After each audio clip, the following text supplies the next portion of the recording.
All right. My name is Cyril Neville. Actually, the artist formerly known as the youngest Neville brother. And I think I'm probably one of the luckiest people that's ever lived, because I think I'm one of the only people that can say I was a Meter, a Neville brother, Wild Tchoupitoulas, a voice of the Wetlands Allstar, a Uptown Allstar, and a Gladiator. That's David Batiste and the Gladiators, and that was the first band I was in outside of my family. Okay. Was with the Batiste family, with David Batiste and his brothers. Yeah. You know. Well, take us way back to when you were a child. There was a lot of action around you. Oftentimes when I'm speaking to musicians, it's not like that. They're listening to the radio, or maybe their dad plays a little guitar or something like that. Something turns them on, do you know what I mean? But you had a lot of action around you, a lot of people in your neighborhood, a lot of family members performing in front of you. So, I mean, you got the calling early on. Yeah, it's like I always said, I didn't choose it, it chose me. That's right. You know. Yeah. And what made you gravitate towards percussion? What did you hear in some of the things that you were listening to right in front of your face? You were hearing all these different instruments. So, I mean, you had your choice. It's just like the city itself is a musical place, man. It's like the St. Charles streetcar going down the tracks makes a rhythm. And according to whether it's how fast or slow it's going determines the rhythm. The tugboats on the river, the motors have a rhythm. The paddle wheels have a rhythm. At one point in late 60s and early 70s, there was a lot of building going on in the city, so there was these steam hammers. The pile drivers? Yeah, and it was all over the city, so if you were standing at a certain point waiting for the bus or something, you could hear that stuff, but it was coming from different directions, so it was happening at different times, and if you was really in tune to it, you sitting there listening to a rhythm creating itself. Yeah. Out of thin air in the city. Yeah. You know, so, and at my house, my brothers, my uncle, my mom sang, my dad sang. Right. The village I grew up in, which they say neighborhood, but it was more like villages to me because everybody knew everybody. And that was during the time when elders were respected. Sure. And the respect was reciprocal, where you could be 10 blocks, I could be 10 blocks from my house, and somebody who knew my parents saw me doing something that they thought would embarrass my parents, they had the right to snatch me up. And when my parents got home, I would get snatched up again. Yeah. But, I mean, that was like one of those type of situations where you were protected and you didn't even know you were protected. Yeah. You know. And yeah, that's true. Because nowadays, like, there's no more villages, there's no more neighborhoods, all that's gone. That's been gentrified and gerrymandered and all the way, you know. But in those days, where I grew up at in the 13th ward, the Alcorn family, and the Alcorn family goes back all the way into the 1800s. That's how long they had been around. Warner Williams and his brother Brendan. I mean, just several different musical families. We were just one of many. Sure. And it was like that in every village. I'll put it like that because back in those days, everything was superbly segregated. And we had to go from one of our neighborhoods, you had to do what you call walk the gauntlet. You had to go through a white neighborhood to get to the other black neighborhood you was going to. Okay. And as you were doing that, you would get stopped by the police every 2 blocks and stuff like this, right? But you didn't mind going through that because you knew what you were going to. Because when I left Uptown and went to the 6th ward, it was like I was in heaven. You know, the same thing, 7th ward, 9th ward, it didn't make no difference. Every neighborhood was the same. There were a whole bunch of different families that was either into the Indian thing, the associated pleasure thing, music, just music, period, you know, and having cousins in different neighborhoods and going to visit, it was always one of them type of things that we was always learning something new. It seems overwhelmingly positive, and the music that you were creating was as well uplifting of spirit. And even though there were a lot of trials and such that you had to go through on a daily, but it seems like the positive was more concentrated upon once it came time to make music, rejoicing and singing, rejoicing your heritage. What you learn that basically your abilities, your talents or whatever, well, in my case, I see it served as a life preserver. Okay. And it helped me kind of float above or make it through certain things that, you know, some of my peers didn't. Mm-hmm. You know, like by the time I was 18, 19 years old, half of the cats that I grew up with was either dead or in jail. Yeah. You know, or in Vietnam. Okay. You know, so music is the thing. Music and the culture itself is what helped a lot of us survive. Mm-hmm. Without that, I don't know what I would have done, you know. So it was that almost like breathing. I had to have it. I had to do something musically every day. Yeah. To survive mentally, you know. Sure. Before we started recording, you and I were kind of talking about how at an early age in your formative years, you're trying to find out who you are as a person and establish that. But for musicians, it's kind of two different lives happening at once, because you start to play music and you got to find out who you are in a musical sense, who you are as a musician, you know. Was it easier for you because you had elders around you that kind of showed you the way? Well, in some senses, yes, and in other senses, no, because like even with being from a musical family, sometimes that is a plus, mm-hmm. and then sometimes it could actually it could work against you. Sure. You know, and in my case, growing up in the household that I grew up in, there was a lot of bases that I already covered. So I, you know, sat back and had to, well, do I fit in? How can I fit in? And not just fit in, but actually add to the mix. Sure.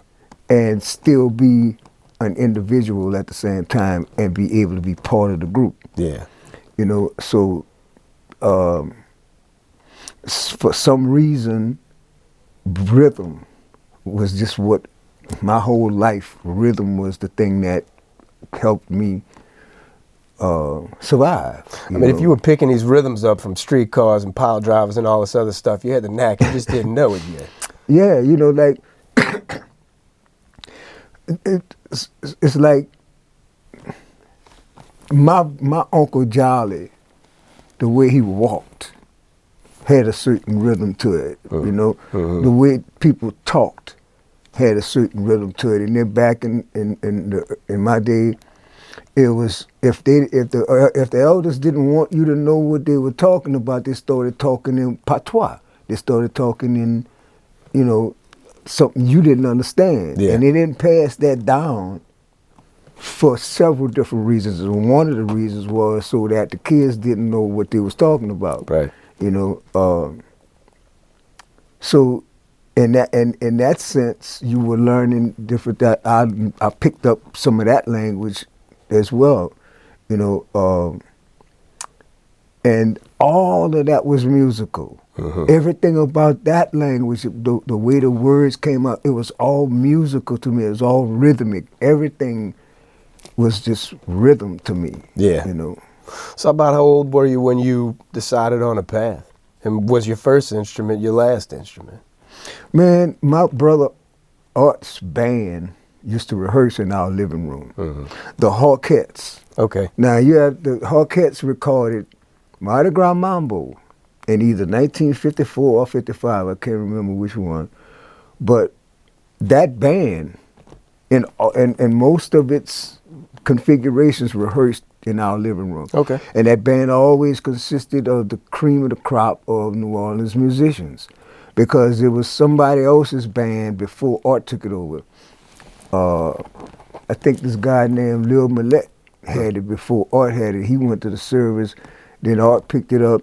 Then Art wound up going to the Navy, and then somebody else picked it up after him. Yeah. You know, so that band itself was like an institution in town, you know, and they used to rehearse in my living room. And the other part of it was my brother's friends visited the house. Mm-hmm. My brother's friends were James Carroll Booker III. Okay. Mac Reminack. Yeah. Alan Toussaint. And people Who's like that. who? You know, That's the crazy. people in the band was like Clarence Brown on drums. Clarence Brown became one of Fats's drummers. Mm-hmm. And a session drummer. The other drummer, Leo Morris, came into that band when he was like 15 years old. All right. Leo Morris became known to the rest of the world as Idris Muhammed. Oh, God, I love Idris Muhammed. Right. Wherever I am, if Loren's Dance comes on, I got to stop. I love that. So that's the caliber of musicians that was at my house when I was a kid, and they were in their embryological stages. Mm. You know, so took for example, getting what instrument you gravitate to? So the drums. Mm-hmm. So, okay, well, what you want to do? You want to be a drummer, or you just want to know how to play the drums? And I didn't know that was a trick question. I was about to ask, how did that impact you? I answered, I want to be a drummer. Uh-huh. So, you know, it was like, oh, okay. Because if you would have said the other one, you would have got chased out of here. Mm-hmm. You know? Because only if you want to really be a drummer. Wasn't no passing fancy, it's life. Yeah, you can I waste my time? I spend my time with you. Sure.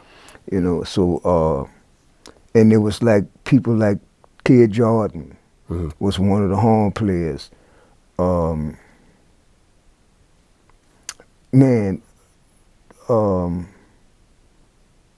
George French was one of the bass players. Plus, I found out later on that George French had one of the sweetest, most beautiful baritone voices New Orleans ever produced. Okay. You know, and that was the caliber of musicians that was popping up in my living room on a daily basis. And all of them, if they saw that you wanted it, you was gonna get it. You know? Yeah. And if they saw that you was messing around, you just was, you know, they ain't had time for you. That's hard to decipher, man, because kids are all over the place, and we want them to be at a young age because they got to find their calling, so to speak, you know. How old were you when they started to take you that serious, like you're talking? Man, I was like 7, 8 years old and stuff That's like that. So young, yeah. You know, but even before that, other musicians just coming to the house. My Uncle Jolly played piano, and you know, different people like Booker and Raymond Lewis, and just Earl King. You know, at different times, all of these people was in and out my house. Now later on, I wound up hanging with them in the studio or either on the South Street. You know, all of the stuff I had been hearing about coming up. The stuff that went on at the Dewdrop, the stuff that went on LaSalle Street, you know, so, and to have that vision that this is what I was aspiring to. Yeah. I wanted to play at the Dewdrop. Mm-hmm. You know, and Lincoln Beach was another place that the Hawkettes, they had a talent show every week. Yeah. And they banned the Hawkettes from entering the contest because they won every week. Okay. I guess that's kind of flattering in and of itself. And it was a beautiful thing because the beach was way out at the end of the city. There was no such thing as East New Orleans then. And you saw people like Otis Redding out there, Sam Cooke, a very young Aretha Franklin. Okay. At Lincoln Beach. Uh-huh. You know, and like I said, the Hawkettes used to win the talent show every week. And and again, that is the type of people who were visiting the house. Larry McKinley, the guy who was the top DJ on WYLD radio, was the guy who ran the talent show. And he would be at the house a lot, you know. And at this time, because a lot of people ask, you know, how did it feel to be recording this album that went on to sell millions? It felt like going to the grocery. You didn't know. It was just an everyday thing. Did it feel like that to you at the time? Because, I mean, we sit and talk now and reflect and realize the caliber of musicians these people went on to be. But at that time, they were just up and coming.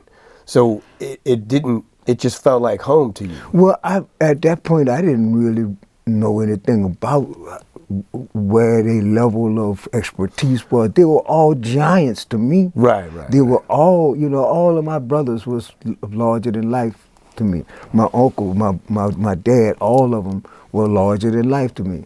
And then the people who they hung out with, all of the people who, you know, I learned later on how big of a giants they was. And I got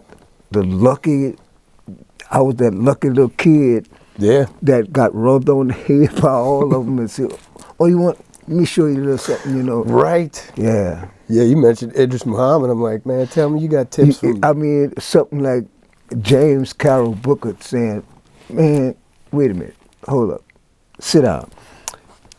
And I'm singing this particular song. He said, okay, we're going to go over the first verse. We're going to start right here in this key. Pop. Go to that next key. Next key. What we're doing is we finding your range. James Carroll Booker III and me. Okay. I'm like, what, 12? Yeah. You know, and I wouldn't sing in front of nobody.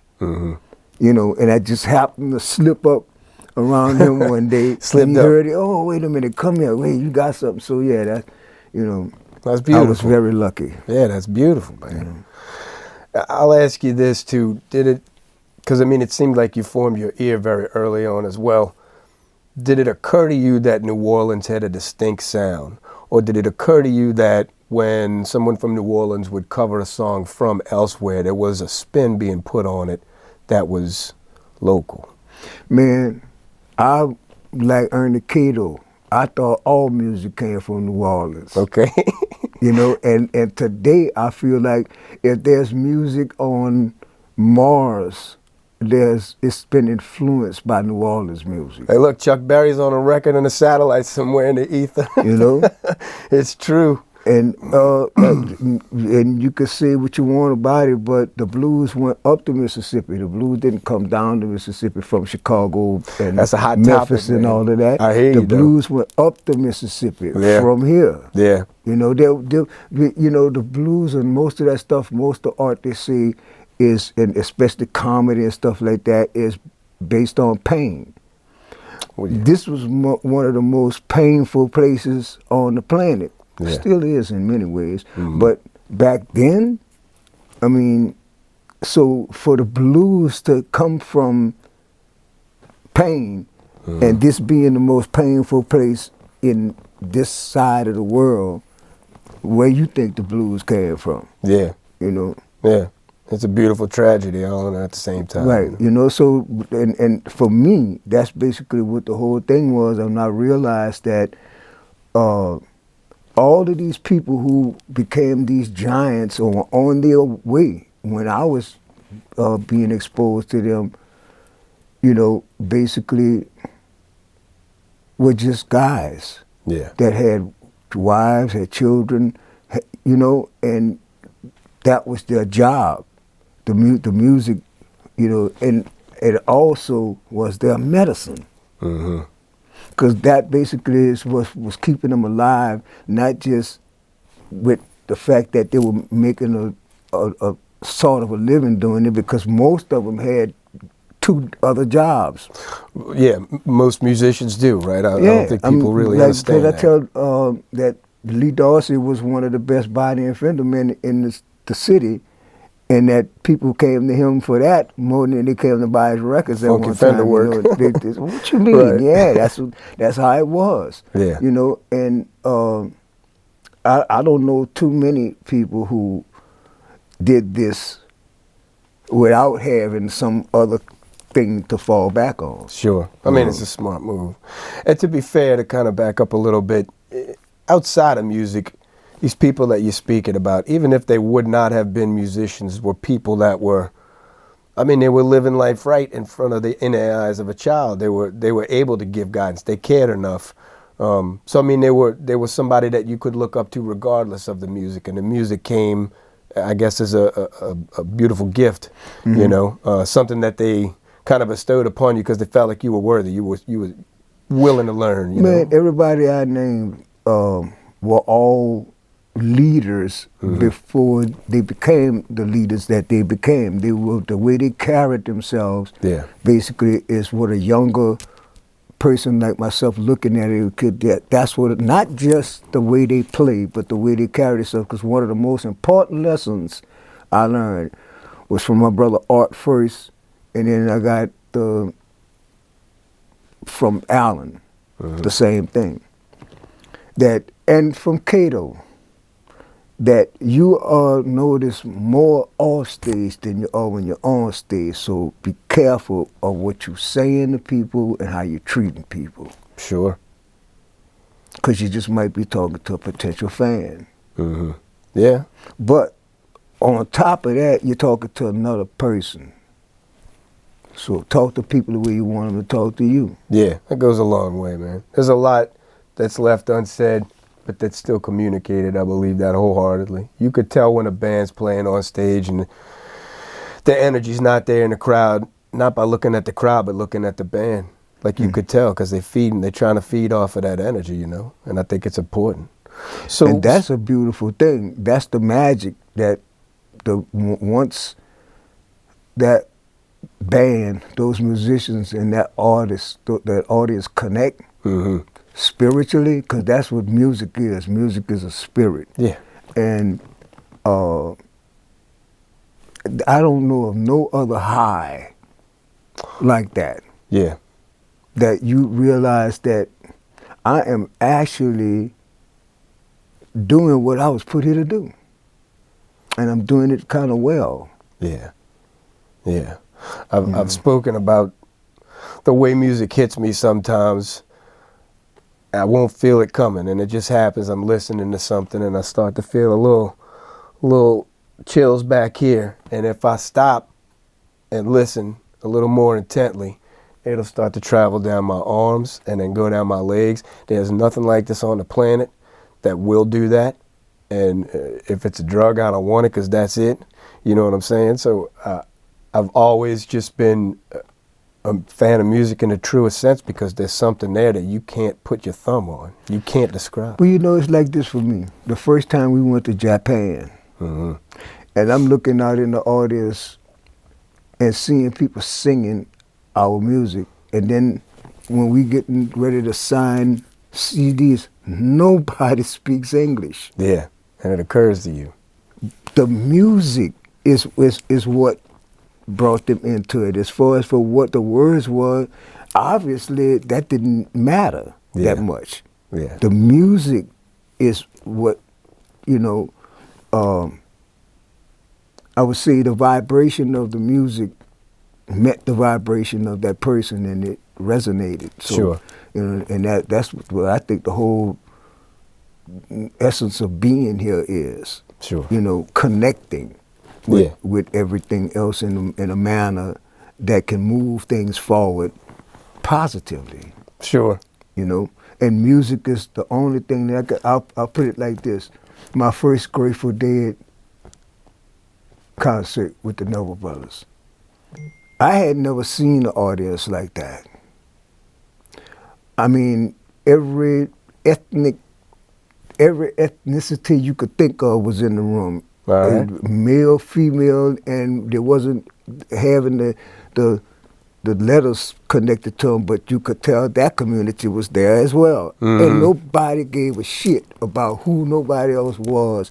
Everybody was there for the same reason, for that communion that music was bringing. And nobody cared what nobody's skin color was, what color their hair was, their eyes, or none of that. Everybody was there for the purpose of being blessed for that music and giving back what they came there with. Yeah, it took things out of context, and it's much needed in today's society where we're always trying to separate each other. It's just a shame that everybody in that context can be like that and then get to the parking lot and want to kill somebody. What happened between here and there, right? What I'm saying, it got to be the music. The magic that was happening is the music. That's the connection. Yeah. You know? I had read, it popped up maybe in a Rolling Stone article, I can't recall, but somebody had created basically a diagram of the audience at any given Grateful Dead concert. And they went through the different sections styled by, a different style of dress, or typically to people, like you said, the LGBTQ, but it wasn't called it back then. But there was a section. But you could tell. You're right. But it wasn't as important to label. Right. It was more important to just converse. No labels was important, right. Period. Yeah. There wasn't even no police. Yeah. That was the other thing that shocked me, because any other big festival type thing we had been around, that was the first thing you seen. That was no police. Wasn't necessary. But there was no reason for it. And what you realize afterwards is that was the cause of some of the stuff. Those people being there with those uniforms on, and not that always attitude, on a straight that path. energy. Yeah. Yeah. Mac, we were talking about that earlier too before we started. I read his book Under a Hoodoo Moon, and he talks about this, I guess, street economy. And it kind of governed itself up until a certain point, like back in the 70s, where you had club owners and sometimes pimps or working girls and musicians and just these different people that frequented the streets every day, running their own form of commerce, and they all respected each other. There was no need. They didn't call a law. They tried not to call a law because there was no need for that intervention. They could work it out on their own, and it was a simpler time, I guess you would say, and maybe that's what they mean by that when they say those things. Well, the thing about it is there's always been a situation where the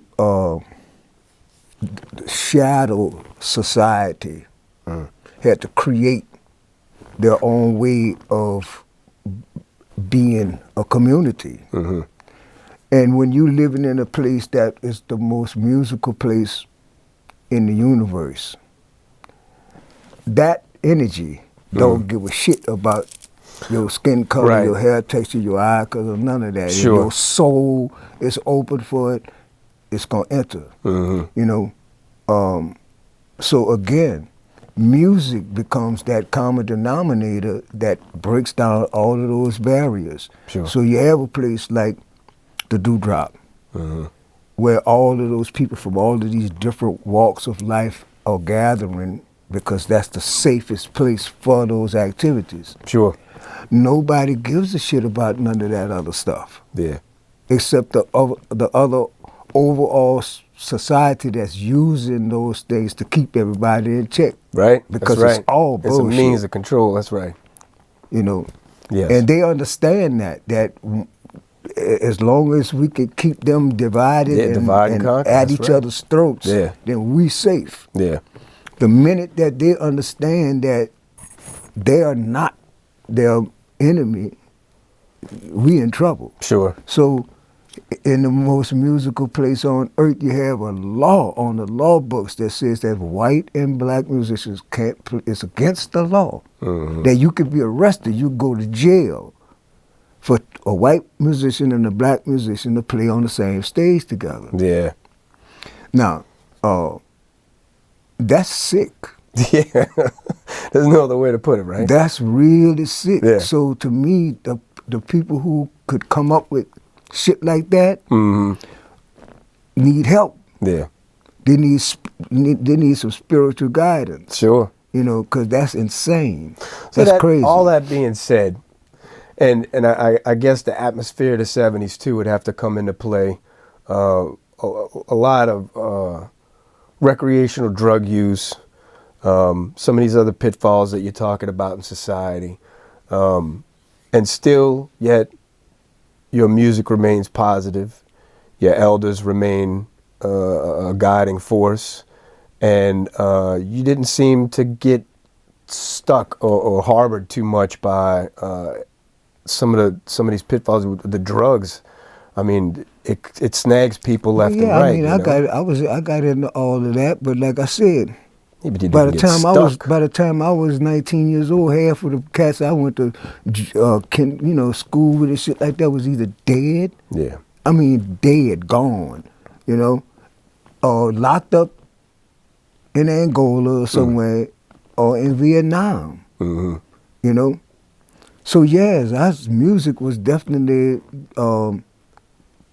a spiritual force in my life and a lot of other people's lives, and was the determining factor in how your life turned out. Sure. The only reason that I didn't fall into some of the same pitfalls my friends fell into is because while they were doing what they were doing, I was somewhere trying to learn how to play drums. I was somewhere trying to learn how to conduct myself in the, to try to get a gig, how you get gigs. Yeah. And so that's why I say my music and my culture, that Indian thing, is what saved my life. Right, right. And when my uncle told me when I was like 9 years old that I'm Choctaw, that the Mardi Gras thing ain't gotten this, that's somebody else's stuff. We celebrate Carnival. Mm-hmm. And those people over there are basically masquerading. That means that they are being something that they are not, and have to return to who they are come Ash Wednesday. Well, come Ash Wednesday, Big Chief Jolly, Big Chief Bo Dollars, Big Chief Tootie Montana, Big Chief anybody is Big Chief all year round. Right. Because that's who you are. You ain't trying to make like you somebody else. You are being who you are. Right. And that made a difference in my life, because certain things that were tried, the things that were being used in society to poison young people's minds, my culture and the music pulled me above it. It was a moral compass. Hey, have you heard about NewOrleansMusicians.com? It's a place where articles, music videos, interviews, and streaming music from Louisiana musicians can be found. Fans can join free. Music business professionals can join free too. And Louisiana musicians can join for free as well. It's also the place where Louisiana bands go to network and get free promotion. We've definitely got plenty, like this band. Check them out.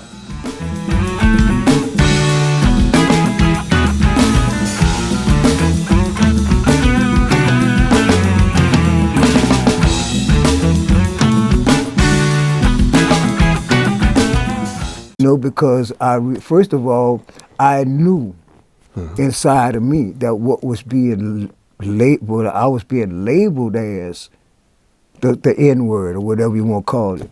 I knew that wasn't me.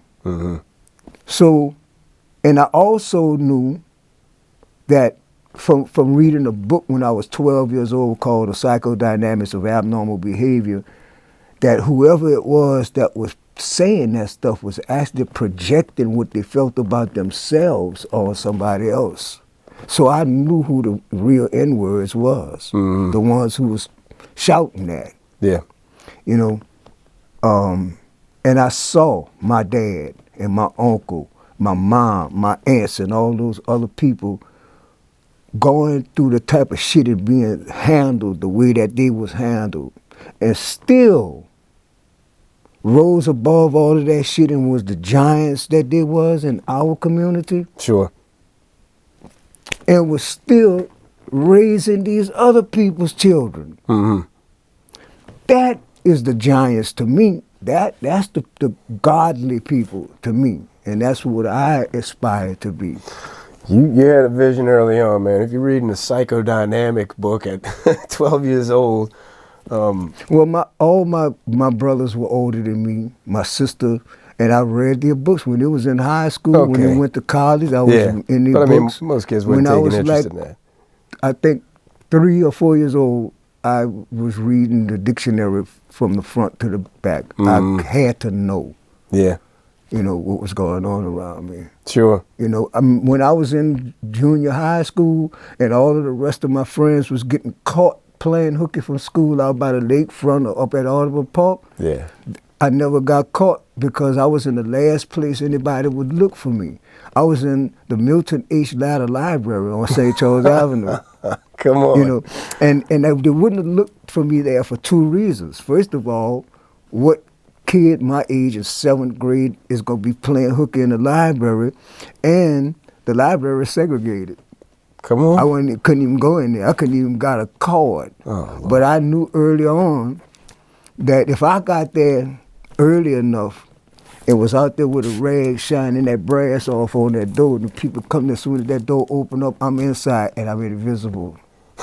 That's crazy. That's great. And I could go in there and read anything I wanted to read the rest of the day. And, you know.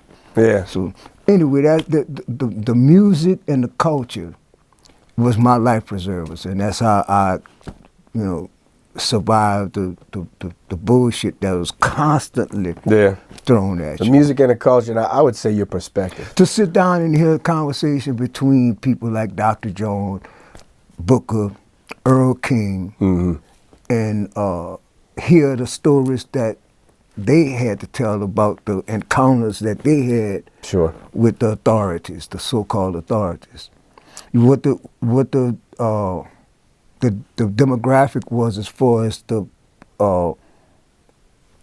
first of all, you had the unions, the music unions, and the only way you get a gig in the hotels was that was a union gig. But there were two unions. And the white union is the one that had all of the hotels, and the black union was the other one that you, being a part of that union, wasn't going to get you those other union gigs. Okay. So you had all of that to swim through. Yeah. But, you know, you still wound up with people like Earl King, Alan Toussaint, Ernie Cato, Lee Dorsey. And it's so funny because behind the lines, none of that shit mattered to any of y'all. Can you imagine how strong those people had to be?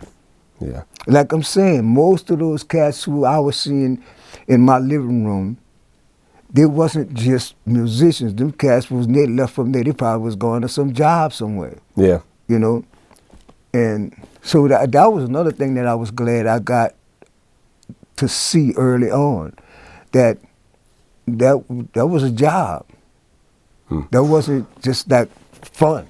Sure. That you could make a living from it. Yes, but you had to be, you know, it was like learning how to be a carpenter. You had to know how to carpenter. Yeah, right. You know, so to be a musician, you had to, there was a lot of other things, subtleties that went along with it that didn't have anything to do with playing an instrument. I'm glad you brought that up, man, because all too often, and I just went through a post on a few different groups on social, asking people what the greatest skill of being a musician is, something along those lines, you know, what's your most important skill? And the one that was mentioned the least, but is probably the most important, was listening.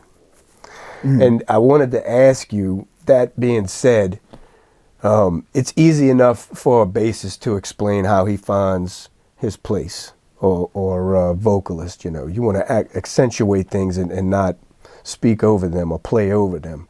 How do you do that with congas? It's such a, I mean, it's a rowdy instrument. You're doing a lot of things at once. How do you find your own little pocket? How do you, you know, how do you accentuate things? I started off as a drummer. Okay. Before I went into the percussion thing. Yeah, I understand. And that was the most fascinating part of that to me, is how is this dude getting different parts of his body to do different shit at different times and then make it all this one happy thing. So it stemmed from there. And so if you wasn't listening, you could just be watching all you want, but if you wasn't really listening, you didn't know exactly how to approach that. Okay. Yeah. So the listening, this definitely very important. Sure. You know. So, but for conga specifically, let's just take it as an example. When you're laying down what your, I guess, contribution is to the song,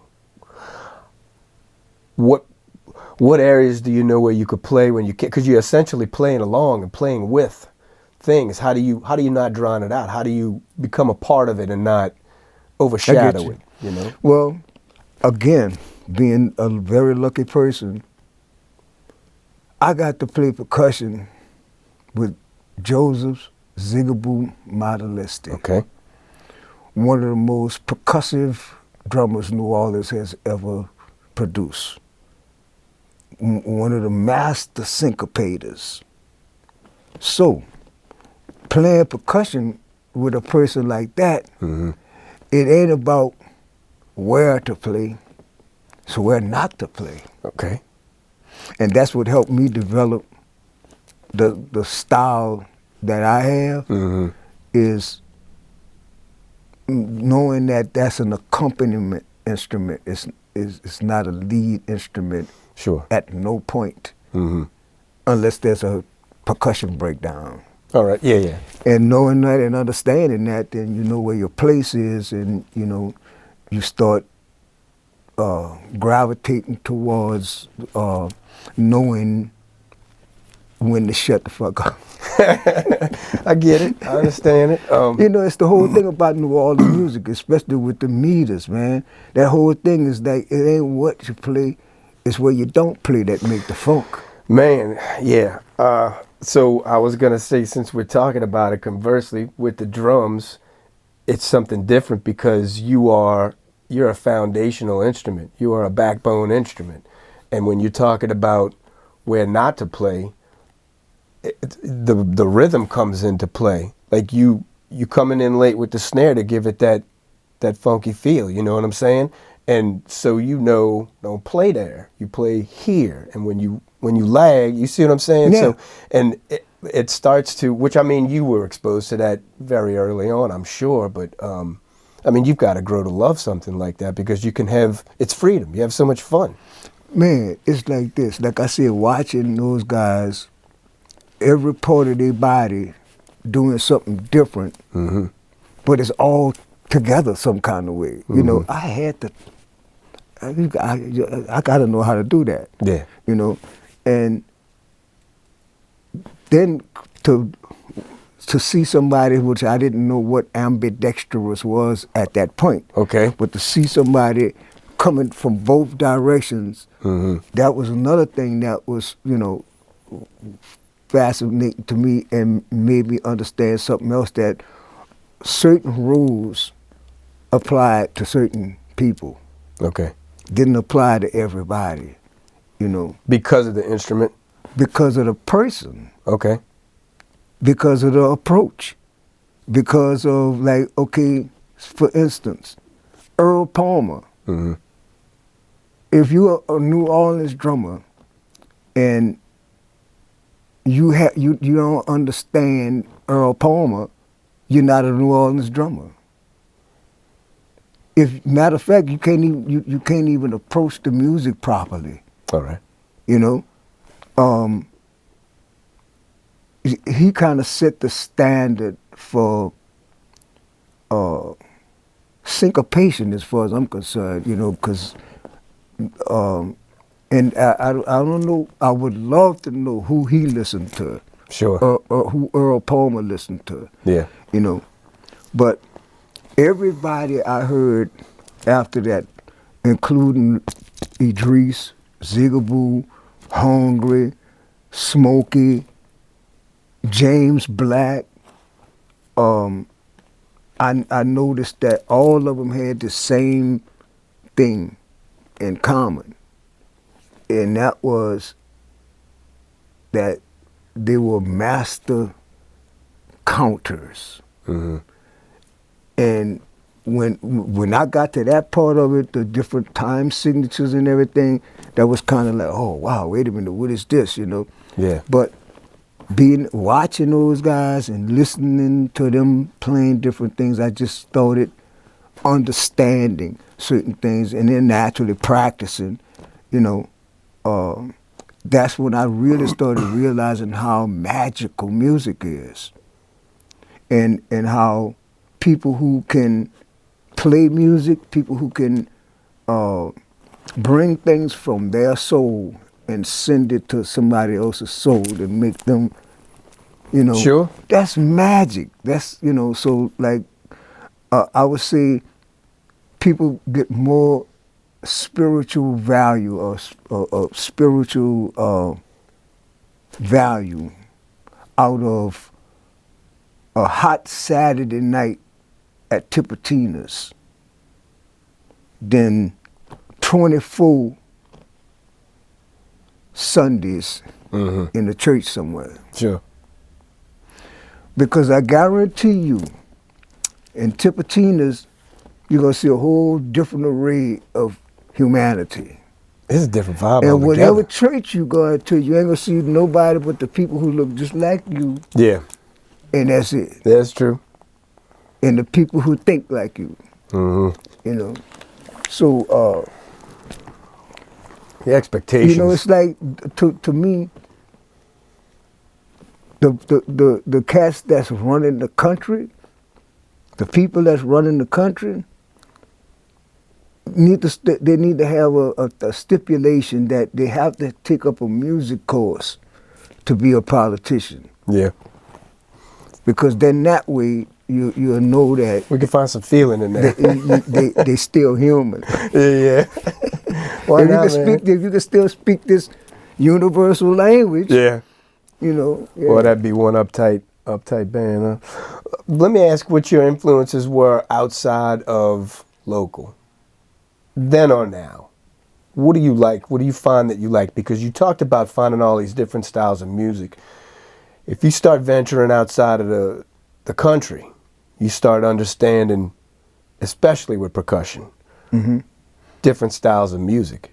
And perhaps if you got that eye, where the influences are coming from. Spanish that influence, ear. Latin influence. Or that ear where that influence come from. Sure. You know, well, you get Professor Longhair. Like Earl Palmer in his right, Professor Longhair in his right is the godfather of a certain style of playing music, New Orleans style music. And a lot of it is based on the rumba, Okay. you know, or what is called the rumba. That thing, all right? That it's said that came from outside of here, but I don't believe that. That feels too close to home from coming out of me and coming into me from Sure. here for it to be from somewhere else, you know. And that particular thing is inside of every part of New Orleans music that left from here and went and influenced anyway all the way back from King Oliver and Louis Armstrong, all of that. This place has influenced culture, world culture. Sure. The only, well, let's put it like this, the United States, America's cultural contribution to the rest of the world is what? Jazz music. Well, that's what they look to us for, and I feel like there's so much more that's come out of here. But if you're talking about the rumba and you're talking about projecting influence, I would also call upon you to think about the influence that was inserted here during Spanish rule, during French rule, many, many years preceding this. So, I mean, it kind of never left. We can go back even further than that because that's why I call New Orleans the northernmost point in the Caribbean, because that's what it is. Okay. And yes. New Orleans has been at the mouth of the Mississippi River long before there was a Europe or a European or a Nina, Pinta or Santa Maria.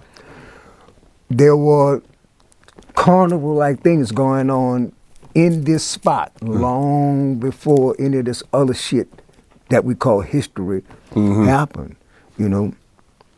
And to feel like I'm a projection of that I'm a continuation of that is what I choose. Sure. That is what I'm a continuation of the things that were going on way before any of this other stuff even came along. Sure.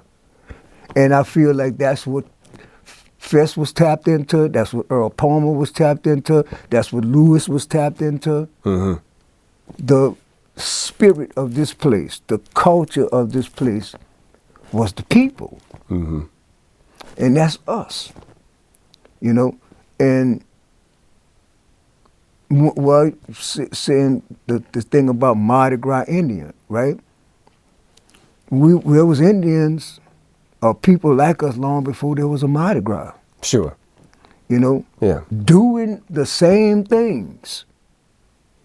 You know? Mm-hmm. Long before there was a Mardi Gras. You know? And basically that is the thing, the knowledge of that is what helps me. My culture and the music helped me.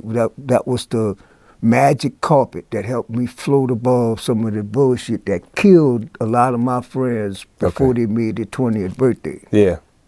Yeah. It seems like you could pick up on the idea that there's something of more importance than you as an individual or your immediate area. You talked about how the Hawkettes always had a leader no matter who it was. The Hawkettes themselves kept going. And you look at the Indian tribes, much the same way. One leader may pass and then another one comes to rise, but the tribe itself never dies. And it's kind of echoed in the culture that you're talking about preserving, because it's greater than the sum of its parts. Do you know what I mean? And it's something unto itself that cannot be left to pass. It can't hardly even be described. Mm-hmm. You saw me having trouble just now. But this was the realization the first time I saw the Indians on Claiborne and St. Philip underneath them double row of oak trees. Yeah. And I must have been like about 7 years old. My aunt lived in these flats that was on St. Philip Street that was torn down to build the Armstrong Park. And first of all, it was like what they call before day in the morning. Can imagine little kids, Christmas Eve, can't go to sleep waiting for Santa Claus. Sure. Well, with that particular Monday night waiting for that Tuesday to roll in, kids didn't have to go to sleep. You was up getting your outfit together. Sure. And when you went out the door, it was still dark. For a kid, where I grew up, that was unheard of. Then, on top of that, after I saw those Indians riding on horses, carrying torches, shooting rifles, that's the freest I ever felt. And I understood by the looks on my mama and my aunt's face and the other elders around me that this was something that was sacred and it was something that was ours. Mm-hmm. That nobody could ever take from us. And as the sun started coming up and you started realizing that your mama saying, oh, I know you Mardi Gras. A Mardi Gras was a person that was masking. That wasn't the event. The event was Carnival that we were celebrating, right? And the only important thing about that was the Indians. Is because this is when we get to put our full regalia on. This is when we get to be who we actually are. You know, and having said that, you could ask 100 people about this culture, 100 different people, and you go get 100 different answers. Right. You know, because it touches everybody in a different way. Sure. You know, but I knew right then that this was something that didn't have nothing to do with the parades and shit that was going on that I couldn't go to. Yeah. You know, which I never have been the type of person that wanted something that wasn't for me. Or, you know, like I never understood why somebody would want to go eat in a restaurant that somebody would pour hot coffee on you or whatever and put cigarettes out on you to keep you from eating that. I never understood that when you could go right down the street by Mule's and get an oyster loaf that was a real loaf of bread with oysters all the way through it. Mm-hmm. Never understood that, you know. And again, the music and the culture is the thing that helped me rise above all of that, and at the same time, get me to a point where not only did I rise above that physically, I rose above it mentally and spiritually, and to the point that, you know, I could never treat another person like that just because of the color of their skin. Sure. That's ignorant. Yeah. And I'm not ignorant. Sure. You know, that's insane.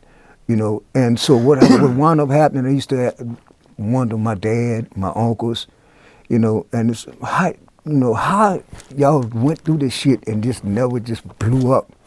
Right. You know?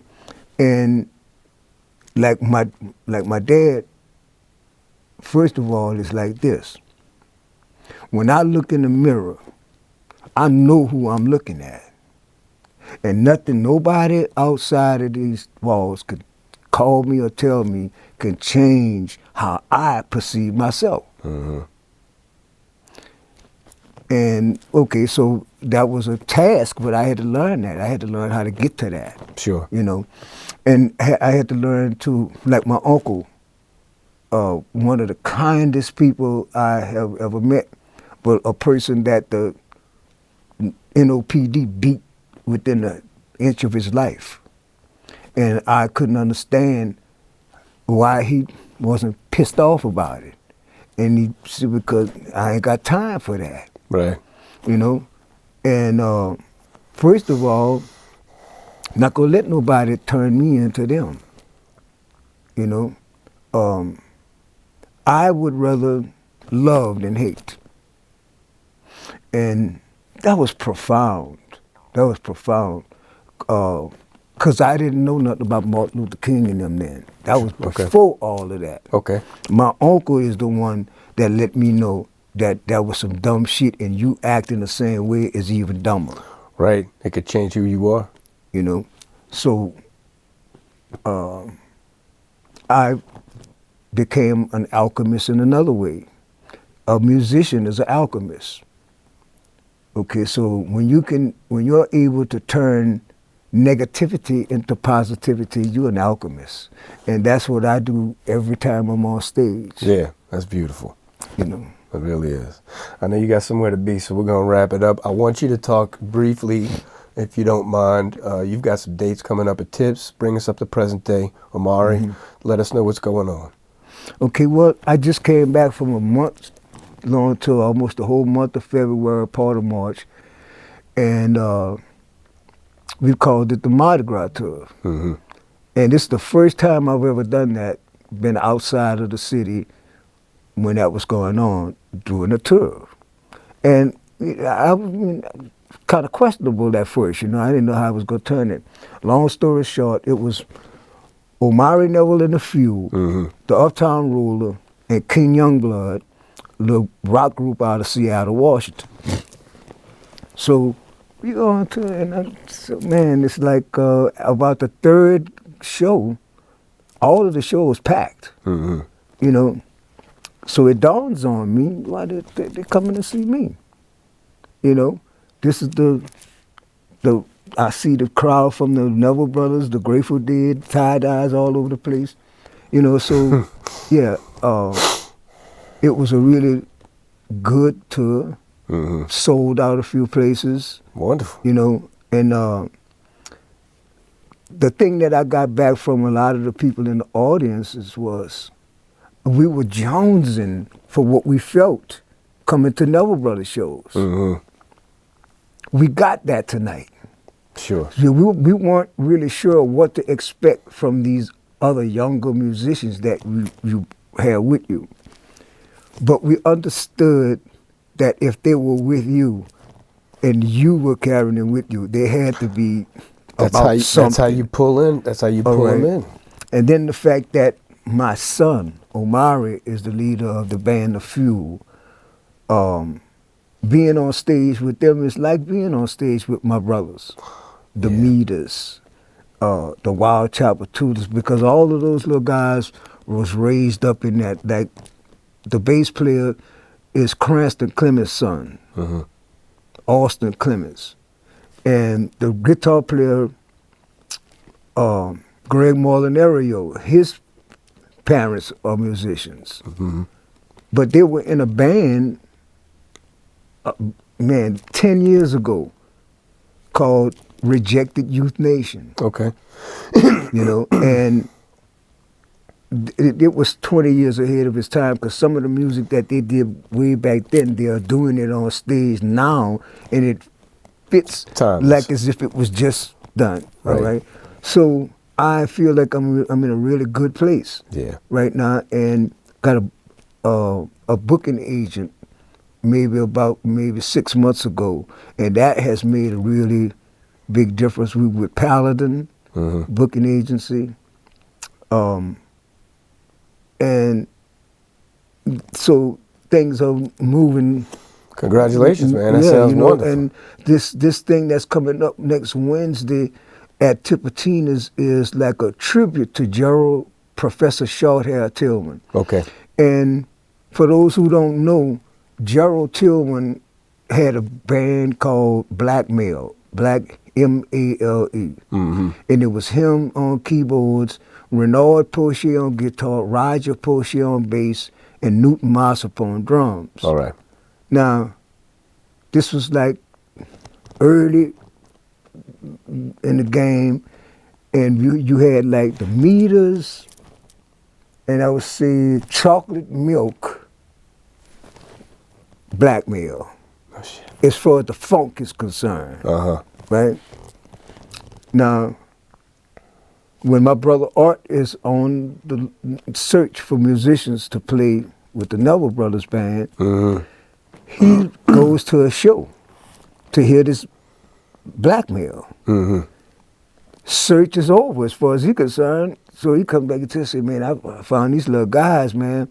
So long story short, everybody who loves the Neville Brothers and the feel of the Neville Brothers, the sound of the Neville Brothers, all of that started with the 4 Neville Brothers and those 4 young guys, Blackmail. Okay.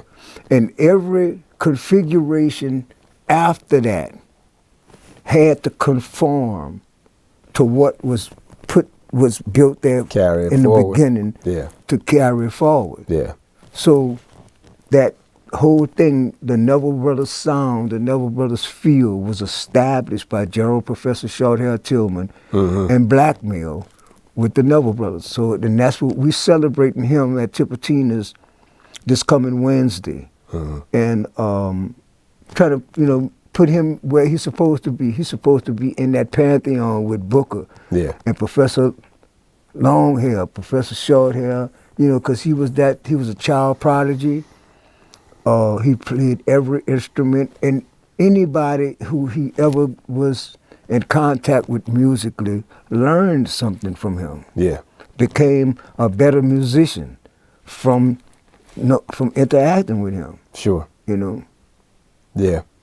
We brought up Mac a whole lot. He was under the tutelage of Professor Longhair, and I think we also touched on how these are entities unto themselves that need to be pushed forward by any means, and I guess passing on some of your tips, your sound, your love, goes a long way in doing that and carrying the sound forward, Man, it don't get no better than, first of all, being on stage with my brothers for all those years. Sure. But even before that, being on stage with the Meters, that was my brothers too. Me and Zig and George grew up together. We went to junior high school together and everything, For people always ask me, man, how was it?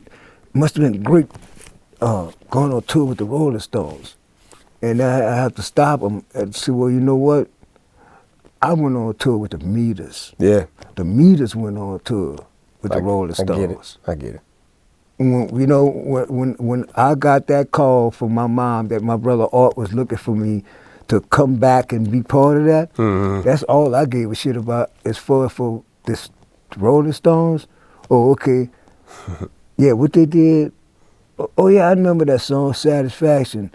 Yeah, I thought that was Otis tour, really, but being facetious.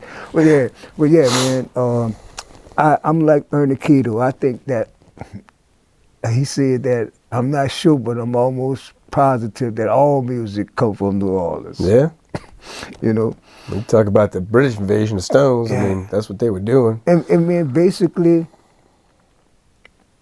them cats was trying to get back to where it came from. Yeah. This was their holy grail, getting back over here. Yeah. There's like, man, it's like this. There'd be no Elvis, there'd be no Jerry Lee, and the young Eric Clapton would have never crossed the sea. Mm-hmm. And like, without Muddy Waters and Jimmy Reed and all them people to grow up on, the Beatles and the Stones wouldn't have never left home. Yeah, yeah. So basically the blues is what brought all of that shit about. Yeah. Because after meeting them, the world saw them as a rock band. They saw themselves as a blues band. They was the epitome of what they saw in Memphis. Yeah, it just played out to a different tune. I understand what you're talking about. That's why I say to everybody who want to know, rock and roll is the child of rhythm and blues, right. Y'all. Yeah. Yeah. Well, thank you so much for your time, man, Cyril. Thank you for inviting me. It's been a pleasure. Yes. Just one more band before you go. I was waiting at the streetcar stop, trying to get downtown, when a woman runs on up and she sits herself down. Yeah!